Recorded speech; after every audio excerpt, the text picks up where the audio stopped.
میں بات نہ بیان کرتے ہوئے بھی کرنے پر مجبور ہوں کہ میری بچی ہے، اس نے خواب دیکھا، کل اس نے مجھے خواب بتایا، ہم دونوں روتے رہے۔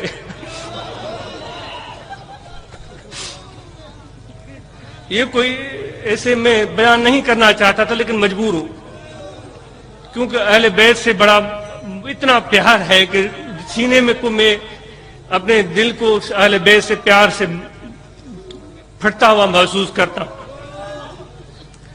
تو وہ میری بیٹی کہہ رہی ہے کہ میں کافی دن پہلے خواب دیکھتی ہوں کہ مجھے کہتی ہے تم ہو اور میرا بیٹا ہے اور ہم سب ہیں ایئرپورٹ پر کھڑے ہیں۔ وہ کہتی ہے کہ ایئرپورٹ نہیں ہے بلکہ وہ ایسے لگتا تو ایئرپورٹ ہے، لوگ کہہ رہے ہیں ایئرپورٹ ہے لیکن مسجد نبوی کی طرح نظر آتا ہے۔ اور آپ وہاں کھڑے ہیں اور کہیں جانے کے لیے پنجاب یا کس طرف جانے کے لیے آپ سوچ رہے ہیں، تو تیاری میں ہے، تو اتنے میں کہیں ذرا سا فاصلے پر اسی مسجد نبوی کی طرح جو ایئرپورٹ تھا اس سے ذرا سا فاصلے پر لوگوں کا ہجوم ہے، بہت زیادہ لوگ جمع ہو رہے ہیں۔ تو آپ ہمیں لے کر وہاں جاتے ہیں تو دیکھتے ہیں ایک شخصیت کھڑی ہے، درمیانہ قامت، جسم بھرا ہوا اور چہرے پر اتنی نورانیت ہے کہ کوئی دیکھ نہ سکے۔ تو آپ ان کی طرف بڑھتے ہیں اور لوگ کہتے ہیں کہ حضرت شیر خدا ہے، حضرت علی المرتضیٰ ہے۔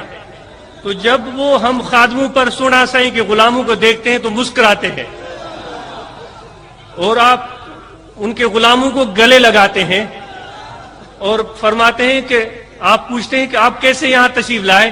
وہ فرماتے ہیں کہ ہمیں حضور نے بھیجا ہے کہ سندھ کی رکھوالی کرو،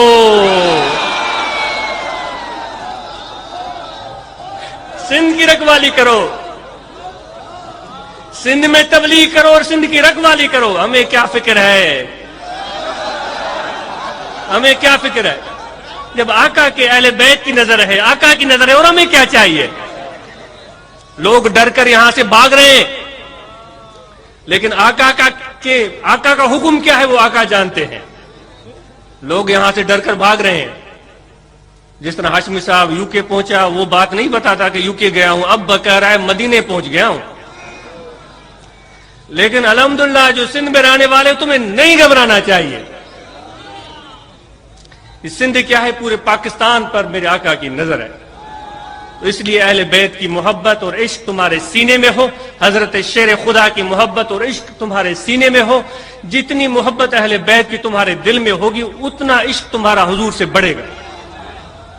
اگر حضرت شیر خدا کی محبت نہیں ہے، خاتون جنت کی محبت خدا اللہ معاف کرے نہیں ہے، حسنین کریمین علیہم السلام کی محبت نہیں ہے، تو پھر تو دوستو تمہارے اور ہمارے لیے دعا کرنی چاہیے کہ یہ چیز مل جائے، کیونکہ اس کی عدم موجودگی تو ایمان سے دور لے جاتی ہے۔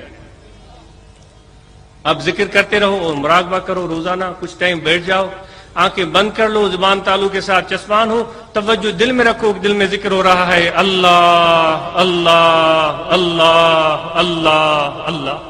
اس میں ذات قلبی ذکر کبھی بھی نہیں بھولے گا۔ ذکر کرو گے؟ ہے ارادہ؟ کرو گے ذکر؟ سمجھ گئے ہو؟ ہر وقت کرو گے؟ صبح بھی کرو گے، شام بھی کرو گے، شہر میں بھی، گھر میں بھی، مسجد میں بھی، جماعت میں بھی، تنہائی میں بھی، کبھی بھی ذکر کو نہیں بھولنا ہے۔ تمہارے دل میں دنیا کا کوئی اثر نہ آنے پائے۔